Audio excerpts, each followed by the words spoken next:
Hello नमस्कार दोस्तों, स्वागत है आपका वोकैब शाला पर एक बार फिर। अभी हम कर रहे हैं एंटोनिम्स, टॉप 100 एंटोनिम्स जो एसएससी एग्जाम्स में पूछे गए हैं। ब्लैक बुक 2024 का एडिशन हम कवर कर रहे हैं। 2 वीडियोस ऑलरेडी आ चुके हैं और यह है तीसरा पार्ट। आइए शुरुआत करते हैं। बोल्ड का मतलब होता है साहसी और इसका एंटोनिम है टिमिड। टिमिड यानी डरपोक, जिसे डर लगे। एग्जाम्पल देखिए, Rahul made a bold attempt to solve the crisis. On the other hand, Priya was too timid to come forward for help. Rahul ने बोल्डली बिहेव किया क्राइसिस को सॉल्व करने के लिए, जबकि प्रिया जो है वो डर गई और वो बाहर नहीं आ पाई हेल्प के लिए। Next is bright. ब्राइट माने चमकदार और इसके एंटोनिम्स हैं ब्लीक, डस्की, डल। देखिए, क्वेश्चन पेपर में ये वाला वर्ड आपको लगेगा बहुत ही आसान है, लेकिन ब्लीक, डस्की और डल, इन तीनों के अलावा एक और होगा ना, तो आप कंफ्यूज हो जाएंगे कि एंटोनिम कौन सा है। ब्लीक होता है बेरंग, डस्की होता है धुंधला और डल होता है नीरस। नीरस यहाँ पे कहना ठीक नहीं है क्योंकि हम चमकदार का उल्टा ले रहे हैं, तो डल होगा थोड़ा फीका। देखिए, डस्की समझिए, आप जानते हैं डॉन क्या होता है और डस्क क्या होता है। जो सुबह सुबह की धूप होती है ना, बिल्कुल 5 बजे सुबह सुबह, वो होती है डॉन। और जो शाम में ढलता हुआ सूरज होता है वो समय होता है डस्क, 5 या 6 PM मान लीजिए। तो वो धुंधला सा कुछ होता है ना डस्क, जो शाम होती है, तो वो डस्की होती है, धुंधली। एग्जाम्पल देखिए, the room was bright and spacious. जो रूम था वह ब्राइट था, चमकदार था और स्पेशियस था, मतलब उसमें काफ़ी स्पेस था, काफ़ी जगह थी। एंटोनिम्स देखिए, it was a bleak mid winter day. Mid winter day मतलब सर्दियों का एक मध्यम सी सर्दी थी उस दिन में, और दिन जो था वो बेरंग था, होता है ना धुंधला धुंधला सा होता है, फॉग आई होती है। इस समय दिल्ली की कुछ ऐसी सर्दी चल रही है, हमें बहुत ब्लीक मिड विंटर डेज देखने को मिल रहे हैं। As the sun dips below the horizon it gets a little dusky. जैसे मैंने अभी बोला, उस समय को डस्क ही बोलते हैं। जैसे जैसे सूरज ढलता है, आसमान थोड़ा थोड़ा धुंधला होता जाता है। Reading in dull light is bad for your eyes. बिल्कुल ऑब्वियस है ना। आगे देखिए, अगला वर्ड है कैकोफनी। कैकोफनी, और इसका मतलब होता है कोलाहल, यानी कि शोर जो अच्छा ना लगे कानों को, ऐसा शोर। देखो, कैकोफनी जो है ना, 2 रूट वर्ड से मिला है, एक कैको एंड एक फोनी। तो ये मैं प्रॉपर अभी नहीं बता पाऊंगी, जब हम रूट वर्ड्स पढ़ेंगे तब देखेंगे। लेकिन कैको होता है कुछ अगली, अगर कुछ हो तो वो कैको एक प्रीफिक्स उसके लिए यूज़ होता है। और फोनी जो है वो साउंड के लिए होता है। तो एक अगली साउंड, यानी कि एक शोर जैसी साउंड जो अच्छी ना लगे, उसके लिए कैकोफनी यूज़ होता है। एंटोनिम्स हैं हार्मनी, सिम्फनी। हार्मनी होता है सामंजस्य, मतलब कुछ जो सुनने में अच्छा लग रहा है, जिसमें एक रस्ता है। और सिम्फनी होता है स्वर समता, मतलब एक इस तरह का म्यूज़िक या इस तरह की साउंड जिसमें स्वर में कुछ समानता है। Symphony is a long piece of music written for orchestra. Orchestra के लिए लिखा गया म्यूज़िक भी सिम्फनी कहलाता है। एग्जाम्पल देखिए, have you ever travelled in Delhi metro, the cacophony never stops there.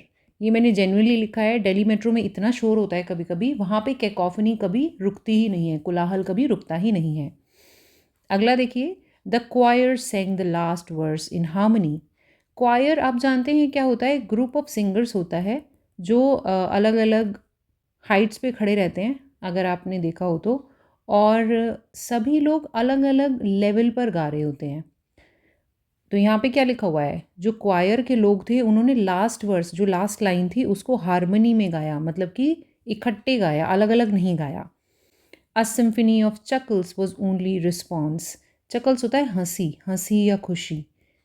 तो यहाँ पे जो भी राइटर है वो ये बोलना चाहता है कि जो रिस्पॉन्स था वो एक ही चीज़ मुमकिन थी उसके लिए, वो था सिम्फनी ऑफ चकल्स, मतलब कि सभी लोग एक स्वर में हंसें।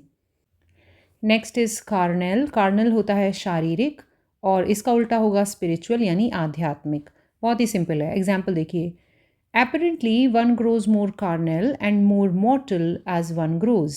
जैसे जैसे आप बड़े होते जाते हैं तो आप ज़्यादा शारीरिक और ज़्यादा मॉर्टल होते जाते हैं, मतलब कि शरीर भी बड़ा होता जाता है और मोर्टैलिटी भी हमारी बढ़ जाती है। दूसरा देखिए, people have spiritual as well as material needs. लोगों की आध्यात्मिक और साथ ही साथ मटीरियल यानी कि चीज़ों की नीड्स होती हैं। Next is coherent. कोहेरेंट होता है सुसंगत और इसके एंटोनिम्स हैं disorganised, illogical and disconnected. Disorganised मतलब कि अव्यवस्थित, जैसे कभी कभी आपका टेबल टॉप हो जाता होगा पढ़ते पढ़ते, तो उसको ऑर्गेनाइज्ड रखा करिए। इलॉजिकल होता है तर्कहीन, जिस बात में कोई तर्क ना हो। डिसकनेक्टेड यानी कि असंबद्ध, मतलब कि जिसका कोई कनेक्शन ना बैठ रहा हो। और एक सिंपल सिंपल इसका उल्टा ये भी होता है इनकोहेरेंट, उसके आगे बस इन लगा दिया है प्रीफिक्स में। एग्जाम्पल देखिए, you can not expect coherent behaviour from someone disconnected. अगर कोई डिसकनेक्टेड है, मतलब अपनी सराउंडिंग के साथ कनेक्टेड ही नहीं है, तो आप उससे ये अपेक्षा मत रखिए कि उसका जो बिहेवियर है वो कोहेरेंट होगा, यानी सुसंगत होगा। The lecture were very disorganised. मान लीजिए अगर मैं इन पॉइंट्स को ठीक से ना लिख करके ऐसी हैफजर्ड मैनर में पढ़ाने लग जाऊँ, मतलब कुछ भी कभी भी डाल दिया है, तो वो मेरा लेक्चर कैसा होगा, वो होगा डिसऑर्गेनाइज्ड। लेकिन मैं कोशिश करती हूँ कि काफ़ी ऑर्गेनाइज्ड, काफ़ी कोहेरेंट तरीके से आपको पढ़ाते जाऊँ। His plans are illogical while the plan he proposed was coherent.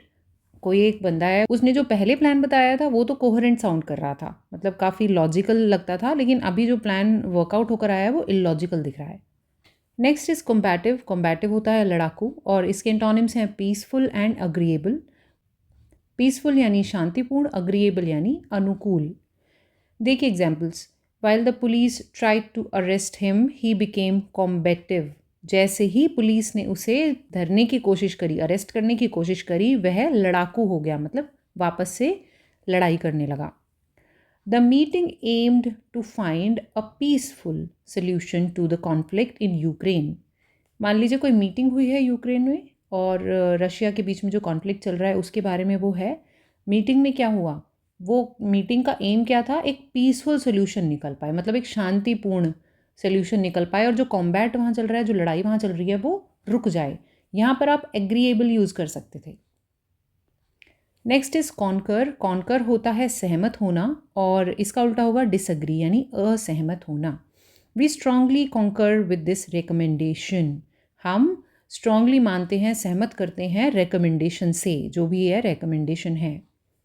और बिल्कुल उल्टा अगर लिख दूँ मैं, we strongly disagree with this opinion. अगर आपका कोई ओपिनियन है कि नहीं जी मैं तो पूरी रात बैठ कर पढ़ता हूँ और दिन में जागता हूँ, तो मैं डिसअग्री करती हूँ कि ऐसा नहीं करना चाहिए, आपको रात में सोना चाहिए। नेक्स्ट देखिए कॉन्फॉर्म। कॉन्फॉर्म होता है के अनुसार होना और एंटोनिम्स हैं डिफर, डेविएशन, डिसओबे। डिफर यानी कि अलग होना, भिन्न होना। डेविएशन यानी विचलन, कोई एक चीज़ है उससे डेविएट करना, उससे कुछ अलग होना। डिसओबे यानी अवज्ञा करना। देखिए, the restaurant differed from the major guidelines and did not conform to the regulations. जो रेस्टोरेंट था वो मेजर गाइडलाइंस से भिन्न था, वहाँ पर उसको फॉलो नहीं किया जा रहा था, और जो भी रेगुलेशन जो अथॉरिटी होगी उसने दी थी उसके अनुसार वह नहीं था, कॉन्फॉर्म नहीं करता था। अगला देखिए, the project showed a clear deviation from governments policy. जो भी प्रोजेक्ट था उसने क्लियर डेविएशन दिखाया गवर्नमेंट पॉलिसी से। मान लीजिए कोई बिल्डिंग बनाने का प्रोजेक्ट चल रहा है और गवर्नमेंट ने बोला भाई 20 मंजिल बन सकती है, उसके ऊपर नहीं, लेकिन प्रोजेक्ट ने बना दिए 27 मंजिल, तो वो क्या कर गया, डिविएट कर गया ना गाइडलाइन से, पॉलिसी से डिविएट कर गया, उसने ज़्यादा मंजिलें बना दी। नेक्स्ट इज़ कॉन्टेंटमेंट यानी संतोष, जो आप सभी के अंदर होना चाहिए, लेकिन एक बेचैनी रखिए कि पढ़ाई तो करनी है। कंटेंट हम तभी होंगे जब हमारा एग्ज़ाम क्लियर हो जाएगा, है ना। कंटेंटमेंट यानी संतोष। या फिर हर रात अच्छे से पढ़ाई करके सोइए ना, तो कंटेंटमेंट की फीलिंग के साथ आप सोएंगे। एंटोनिम क्या होंगे, सैडनेस जिसके साथ आपको नहीं सोना है, डिस्कम्फर्ट उसके साथ भी नहीं सोना है, और एजिटेशन यानी उत्तेजना। देखिए, आई felt a deep sense of containment, ये आप कब कहेंगे, जब आप सारी वोकैबुलरी लर्न करके सोएंगे तो आपको कंटेंटमेंट की फीलिंग आएगी। I felt a deep sense of contentment, संतोष की फीलिंग आएगी। अगला देखिए, she forced herself to breathe calmly and not show her agitation. मान लीजिए आपको गुस्सा आ रहा है, लेकिन आपने एक लंबी सांस ली और अपने उत्तेजना, जो भी उत्तेजित हुई थी आप किसी चीज़ की वजह से, उसको छुपा लिया किसी तरह से, है ना। तो क्या लिखा है, नॉट शो हर एजिटेशन, अपनी उत्तेजना को शो नहीं किया। अगला है कंट्रोवर्शियल, जो है विवादास्पद, ये तो आप जानते ही हैं विवादास्पद। एंटोनिम्स हैं अनडिस्प्यूटेड, इनडिस्प्यूटेबल एंड अग्रीमेंट। अनडिस्प्यूटेड यानी कि अविवादित। देखिए यहाँ पे अगर मैं डिस्प्यूटेड लिखती तो होता विवादित, वो सिनोनिम बन जाता कंट्रोवर्शियल का। अन लगा दिया है तो अविवादित। इनडिस्प्यूटेबल वही अविवादास्पद यानी कि अनक्वेश्चनेबल, जिस पे कोई प्रश्न उठ ही ना सके, वो होता है इनडिस्प्यूटेबल। अग्रीमेंट यानी सहमति। देखिए the UCC uniform civil code has been a controversial issue since independence. देखिए आर्टिकल 44 ऑफ आवर कॉन्स्टिट्यूशन क्या बोलता है कि हमारे देश में यूसीसी होना चाहिए, यूनिफॉर्म सिविल कोड होना चाहिए, लेकिन अभी तक वो आया नहीं है। लेकिन एक गुट ऐसा है देश में जो कहता है होना चाहिए, कहता है नहीं होना चाहिए, तो ये क्या हो गया, विवादास्पद हो गया ना ये इशू, यानी कि कंट्रोवर्शियल इशू हो गया। आगे देखते हैं। The medicinal property of the forest is undisputed. देखिए एक फॉरेस्ट है, उसमें कुछ मेडिसिनल प्रॉपर्टी है, मतलब एक लैंड है जो मेडिसिनल जिसमें पौधे लगते होंगे, वो अनडिस्प्यूटेड है, यानी कि उसके ऊपर कोई विवाद नहीं है, कोई लड़ाई नहीं चल रही कि ये तेरा है या मेरा है। ठीक है, आगे देखिए। Neeraj Chopra is indisputable winner of all time. आप जानते हैं नीरज चोपड़ा कौन है, वो क्या है, अनक्वेश्चनेबल हैं, कोई कह ही नहीं सकता कि वो हारेंगे, वो विनर हैं हमेशा ही। We are in agreement on all points. जब आप विवाद में नहीं पड़ते हैं तो हर चीज़ से अग्री करते हैं, we are in agreement on all points. Next word is courtesy. Courtesy होता है शिष्टाचार। माने आप किसी की हेल्प लेते हैं तो थैंक यू बोलते हैं, किसी से हेल्प के बारे में पूछते हैं, जाते हुए गुड बाय बोलते हैं, आते हैं तो हेलो बोलते हैं। ये सब कुछ कर्टसी के कुछ एटिकेट्स के कुछ रूल्स होते हैं। तो शिष्टाचार, इसके एंटोनिम्स हैं रूडनेस और क्रूडनेस। रूडनेस तो सिंपल हो गया अशिष्टता, और क्रूडनेस हो गई असभ्यता। एग्जाम्पल देखिए, इट्स कॉमन कर्टसी टू से good by two your hosts. जब आप किसी के दावत में जाते हैं, कहीं पार्टी में जाते हैं, तो जिसने भी वो ऑर्गेनाइज़ की होती है ना, वापसी में आप क्या करते हैं, आप होस्ट को हमेशा गुड बाय बोलकर आते हैं, तो वो एक कॉमन कर्टसी का हिस्सा है। अगला देखिए, they didn't even have the courtesy to reply, this rudeness from this side is unacceptable. देखिए हम दो पार्टीज़ की बात कर रहे हैं कि इन्होंने इनको रिप्लाई नहीं किया है, तो कॉमन कर्टसी की बात थी कि अगर इन्होंने कुछ पूछा है तो पार्टी नंबर 2 जो है वो बताए, रिप्लाई करे, तो उनको कॉमन कर्टसी नहीं है रिप्लाई करने की।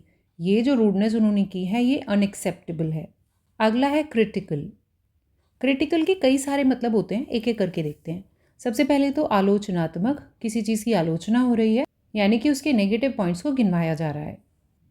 उसका उल्टा होता है कॉम्प्लीमेंट्री, यानी कि प्रशंसात्मक। दूसरा मतलब है इसका इवैल्यूएटिव, मतलब कि आप नेगेटिव भी देख रहे हैं और पॉजिटिव भी देख रहे हैं। तीसरा मतलब है सीरियस या ग्रेव, मतलब बोलते हैं ना क्रिटिकल कंडीशन में है, तो वो सीरियस कंडीशन होती है। और इसका उल्टा होता है सेफ, यानी सुरक्षित।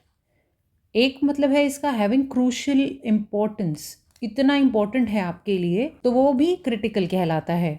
इसका ऑपोजिट होगा अनइम्पॉर्टेंट, यानी महत्वहीन। आइए एग्जाम्पल्स के साथ देखते हैं।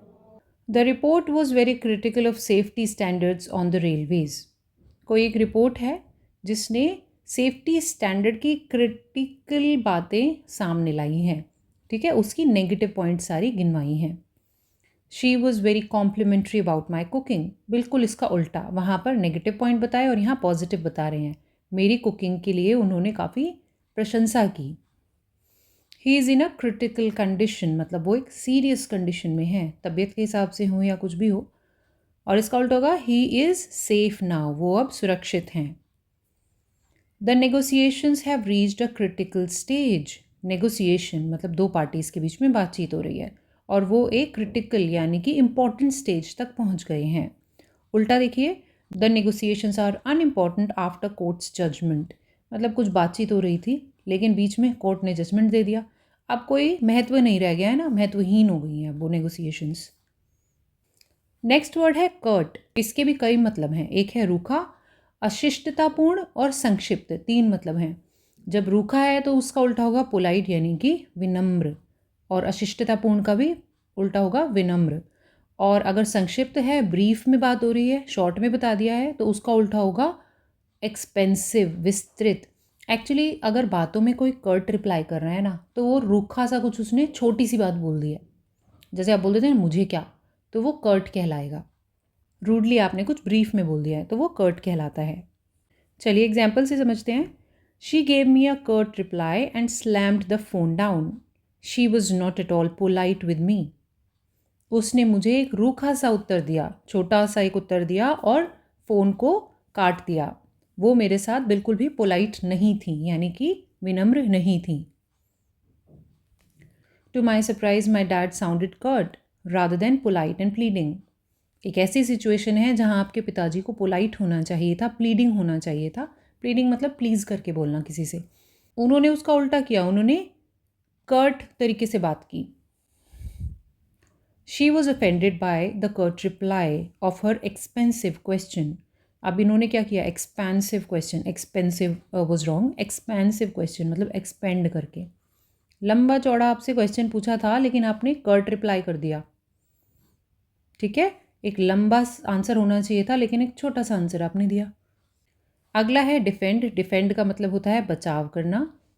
इसके विलोम शब्द हैं सरेंडर, अबैंडन, अटैक. सरेंडर यानी समर्पण करना, अबैंडन त्यागना और अटैक हमला करना. आइए एग्जाम्पल्स देखते हैं. Ram was attacked by some stranger. He was too badly injured to defend himself, so he had to surrender. Ram के ऊपर अटैक हुआ, किसी स्ट्रेंजर ने अटैक किया, उनकी काफ़ी बुरी तरह से चोट लगी उन्हें और वो अपने आप को डिफेंड नहीं कर पाए, तो उन्हें सरेंडर करना पड़ा, मतलब कि झुकना पड़ा. We shall defend our island, whatever is the cost, or else the industrialists will force us to abandon our home. कोई एक आइलैंड है जहाँ पर इंडस्ट्री सेटअप हो रही हैं. वहाँ के जो लोकल निवासी हैं वो चाहते हैं कि विद्रोह करें, डिफेंड करें अपने आइलैंड को, वरना क्या होगा, उन्हें अपना घर अबैंडन करना पड़ेगा. ठीक है, आप समझे होंगे क्या कह रही हूँ मैं. डिफेंड करिए वरना अबैंडन करना पड़ेगा.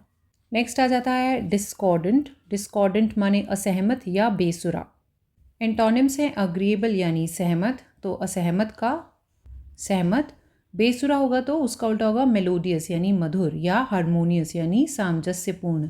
हारमोनियस के दो मतलब हो सकते हैं. म्यूज़िक के केस में हारमोनियस है तो मधुर है, और अगर अदरवाइज है तो वो उसमें कुछ समरसता है. आइए एग्जाम्पल से समझते हैं. Priya was in a discordant relationship. She and her husband are never agreeable on anything. Priya का अपने हस्बैंड के साथ कैसा रिलेशन है, डिस्कॉर्डेंट है, यानी कि उसमें असहमति है. वह और उनके हस्बैंड कभी भी अग्रीएबल नहीं होते, यानी सहमत नहीं होते किसी भी चीज़ पर. अगला देखिए. A discordant sound echoed in our ears as the singer did not has a melodious voice. हमारे कानों तक एक डिस्कॉर्डेंट आवाज़ पहुंच रही थी, मतलब बेसुरी आवाज़ पहुंच रही थी. क्यों? क्योंकि जो गाना गा रहे थे उनकी आवाज़ मधुर नहीं थी. समझे. अगला देखिए. His agenda is discordant with hours. हमारा एजेंडा यानी कि जो भी हमारा एम है और जो दूसरे पार्टी का एम है वो आपस में सहमति नहीं रखते हैं, तो डिस्कॉर्डेंट हैं. इसका उल्टा क्या होगा, his agenda is harmonious for the society. उनका जो भी एम है वह सोसाइटी के लिए हारमोनियस है, यानी कि सामंजस्यपूर्ण है. अगला देखिए. डाइवर्सिटी यानी विविधता और यूनिफॉर्मिटी यानी एकरूपता. डाइवर्सिटी आप जानते हैं ना, हमारे देश में अलग अलग भाषा के, अलग अलग कल्चर और रिलीजन के लोग रहते हैं. तो इंडिया में बहुत अलग अलग डाइवर्स टाइप के लोग रहते हैं, तो डाइवर्सिटी है इंडिया में, लेकिन फिर भी हम साथ रहते हैं, तो यूनिफॉर्मिटी है, एकरूपता है. एग्जाम्पल भी वही मैंने डाला है. India is a country with diversity in almost all aspects, be it language, culture, cuisine, yet we display uniformity when it comes to patriotism. हमारे देश में डाइवर्सिटी देखने को मिलती है, लेकिन जब बात आती है पेट्रियाटिज्म की यानी देशभक्ति की, तो यहाँ पर एक रूपता नज़र आती है. अगला देखिए. डोमिनेट यानी हावी, और इसके उल्टे हैं सरेंडर या लिबरेट. सरेंडर यानी आत्मसमर्पण और लिबरेट यानी मुक्त. एग्जाम्पल से डायरेक्ट समझते हैं, ईजी ही शब्द है वैसे ये. He dominated her life for many years. She finally was liberated after the court grant them divorce. Husband wife हैं, तो जो हस्बैंड हैं वो अपनी वाइफ पर डोमिनेट करते थे, हावी रहते थे. तो फाइनली जब कोर्ट ने उन्हें तलाक ग्रांट कर दिया तो वाइफ को क्या, मुक्ति मिली, लिबरेट हो गई. तो dominated and liberated. King surrendered in front of the army. The armed force dominates the kingdom now. Kingdom है, वहाँ के किंग थे, लेकिन आर्मी आ गई. आर्मी आ गई और किंग को उनके सामने झुकना पड़ा, सरेंडर करना पड़ा। तो अब किंगडम पर किसका डोमिनेशन है? आर्मी का। आर्मी डोमिनेट करती है, यानी सरेंडर और डोमिनेट। आगे आइए, अगला शब्द है इमैशिएटेड, जो होता है निर्बल। अब बल नहीं है, इमैशिएट हो चुका है। एंटोनिम्स हैं फैट, हेल्दी, हेफ्टी। फैट मोटा, हेल्दी स्वस्थ, हेफ्टी तगड़ा। इमैशिएटेड के एग्जाम्पल देखते हैं, अच्छा वर्ड है काफ़ी। Once healthy looking social worker looks completely emaciated since he started hunger strike। एक अच्छे खासे तगड़े सोशलिस्ट हैं, सॉरी सोशल वर्कर हैं, उन्होंने हंगर स्ट्राइक शुरू किया। अब वो इमैशिएटेड नज़र आते हैं, मतलब निर्बल नज़र आते हैं। I was saddened by the emaciated bodies of the children. बच्चों की निर्बल बॉडीज़ को देखकर मुझे बहुत दुख लगा। Children in Western countries are becoming fat and hefty due to too much consumption of junk food। Western countries में लोग जंक बहुत खाते हैं, तो वहाँ के बच्चे काफ़ी मोटे हो जाते हैं, काफ़ी हेफ्टी हो जाते हैं। अगला शब्द है इक्विलिब्रियम यानी संतुलन, और इसका उल्टा होगा इम्बैलेंस यानी असंतुलन। एग्जाम्पल देखिए, the news had upset his state of equilibrium. आपका दिमाग बिल्कुल सेंटर में है, इक्विलिब्रियम में है, ना इधर ना इधर, बैलेंस बना हुआ है तराजू के ऊपर। लेकिन कोई एक ऐसी न्यूज़ आई जिससे आप अपसेट हो गए, तो क्या हो गया? इक्विलिब्रियम बिगड़ गया। He is trying to recover from imbalance in his life. ऐसा होने के बाद क्या होगा? जो इम्बैलेंस आएगा आप उससे उभरने की कोशिश करेंगे, ठीक है। अगला वर्ड है एक्सपैंड। एक्सपैंड माने विस्तार करना, उल्टा है कॉन्ट्रैक्ट एंड श्रिंक। कॉन्ट्रैक्ट माने संकुचन और श्रिंक माने सिकुड़ना। आइए एग्जाम्पल देखते हैं। His business has expanded to serve the entire state. कोई एक है बिजनेस टाइकून, उनका बिजनेस पूरे स्टेट में फैल चुका है, विस्तार हो चुका उसका, ठीक है। As it cooled the metal contracted. देखिए ये भी सिकुड़ना ही है यहाँ पे, इसका मतलब एक मेटल है, कोई लोहा ही मान लेते हैं, लोहे की पटरी मान लेते हैं जिस पर रेलगाड़ी चलती है। तो गर्मियों में क्या होता है? वो एक्सपैंड हो जाती है। एक्सपैंड हो जाती है यानी कि उसका विस्तार हो जाता है, वो बढ़ जाती है और पिघल जाती है। और अगर जब उसको ठंडा करेंगे तो क्या होगा? मेटल कॉन्ट्रैक्ट हो जाएगा, यानी वापस से सिकुड़ जाएगा, ठीक है। फॉरेस्ट्स आर श्रिंकिंग कॉन्टिन्यूसली, जो कि आज की सच्चाई भी है। जो जंगल हैं, जो वन हैं, वो धीमे धीमे सिकुड़ते जा रहे हैं, श्रिंक करते जा रहे हैं, कम होते जा रहे हैं। Next is expunge. एक्सपंज होता है निकलना। ये ना एक्चुअली होता ही है कि एक लिस्ट है जहाँ पर बहुत सारे नाम हैं, मान लीजिए 1 2 3 4, उसमें से अगर एक नाम को स्ट्राइक आउट कर देंगे, काट देंगे, निकाल देंगे, तो वो होता है एक्सपेंज करना। उल्टे होंगे इंसर्ट यानी डालना और ऐड यानी जोड़ना। एग्जाम्पल देखिए, the criminal charges were expunged from his records. कोई एक हैं जो क्रिमिनल रहे होंगे लेकिन अब सुधर गए हैं, तो उनके रिकॉर्ड्स में से उनका नाम एक्सपंज कर दिया गया है, निकाल दिया गया है। His name was inserted in the criminals list. Exactly उल्टा, अगर कोई क्रिमिनल बन गया है तो क्रिमिनल लिस्ट में उनका नाम इंसर्ट कर दिया जाएगा। यहाँ पर आप एडेड भी लिख सकते हैं। नेक्स्ट इज फेम यानी प्रसिद्धि। एंटोनिम्स हैं disgrace, dishonour and Shem. Disgrace होता है अपमान, डिसओनर भी अपमान, और शेम यानी शर्म। आइए एग्जाम्पल से समझते हैं। Their fame was short lived, the mischief they did brought disgrace और dishonour to them, it is a shame that they are not better known. कुछ लोगों की बात हो रही है जिन्हें अचानक से प्रसिद्धि मिली यानी फेम मिला, लेकिन उन्होंने कुछ ऐसा मिसचीफ, कुछ ऐसी हरकत, बुरी हरकत कर दी जिसकी वजह से उन्हें डिस्ग्रेस यानी अपमान या डिसओनर यानी अपमान का सामना करना पड़ा। ये एक शर्मनाक बात है। अगला वर्ड है फिकंड। फिकंड होता है उपजाऊ, उल्टा है बैरन, स्टेराइल और स्पार्स। बैरन माने बंजर, स्टेराइल माने बांझ, मतलब जिसमें कोई भी फसल या कुछ भी उगाया ना जा सके। स्पार्स होता है विरल, मतलब कम मात्रा में उपजाऊ हो। यहाँ तो बहुत ज़्यादा बिल्कुल नहीं हो रही है, यहाँ पे भी बिल्कुल नहीं हो रही है, और यहाँ कम मात्रा में हो रही है। उपजाऊ बने अच्छे, लश ग्रीनरी है जहाँ पे। देखते हैं इसे कैसे सेंटेंसेस में यूज़ करते हैं। The Gangetic plains are among some of the most fecund lands. जो गैंजेटिक प्लेन्स है यानी कि गंगा जहाँ बहती है ना नॉर्थ इंडिया में, वहाँ जो लैंड है वो सबसे ज़्यादा उपजाऊ है। On the other hand Thar desert is a barren land. Thar desert यानी कि जो रेगिस्तान है वो एक बंजर ज़मीन है। देखिए, large animals are sterile as compare to small ones which are more fecund. बड़े एनिमल्स जो होते हैं ना वो फर्टाइल कम होते हैं, मतलब कि वो नेक्स्ट अपनी प्रोजेनी को बढ़ाना थोड़ा उनके लिए अनेबल होता है, तो वो स्टेराइल हो गए। लेकिन जो छोटे एनिमल्स हैं वो फिकंड होते हैं, यानी कि उनकी आगे जो संतान है वो आसानी से आ सकती है। Vegetation is sparse in polar region. Polar region क्या है? नॉर्थ पोल, साउथ पोल, वहाँ बहुत ठंड होती है, तो डेफिनेटली वहाँ वेजिटेशन यानी कि वनस्पति बहुत मुश्किल से उगती होगी, तो वहाँ पे क्या है? विरल है, कम है। और ये है आज के वीडियो का आखिरी शब्द यानी फोरगो। फोरगो होता है त्यागना। देखिए शब्द ही ऐसा है, फोरगो, त्यागना। इसका उल्टा है कनकर यानी अधीन करना, और एक्सेप्ट यानी स्वीकार करना। आइए एग्जाम्पल से समझते हैं। He chose to forgo the chance of a knighthood. Knighthood ना एक उपाधि होती है, अगर हिस्ट्री पढ़ी है तो थोड़ा बहुत आप जानते होंगे। तो जिनकी बात हो रही है उन्होंने उसे त्याग दिया, एक्सेप्ट नहीं किया। इसका उल्टा एग्जैक्टली ये क्या होगा? He chose to accept the chance of a knighthood. उन्होंने एक्सेप्ट किया। The city of Mysore was conquered by Nizams and Wodeyars forgo it. जो सिटी ऑफ मैसूर थी वो निज़ाम्स के अंडर आ गई थी, कनकर कर ली थी उन्होंने। कनकर माने अधीन कर लिया था अपने अंडर, और वोडियार्स ने उसे त्याग दिया था, त्यागना पड़ा था।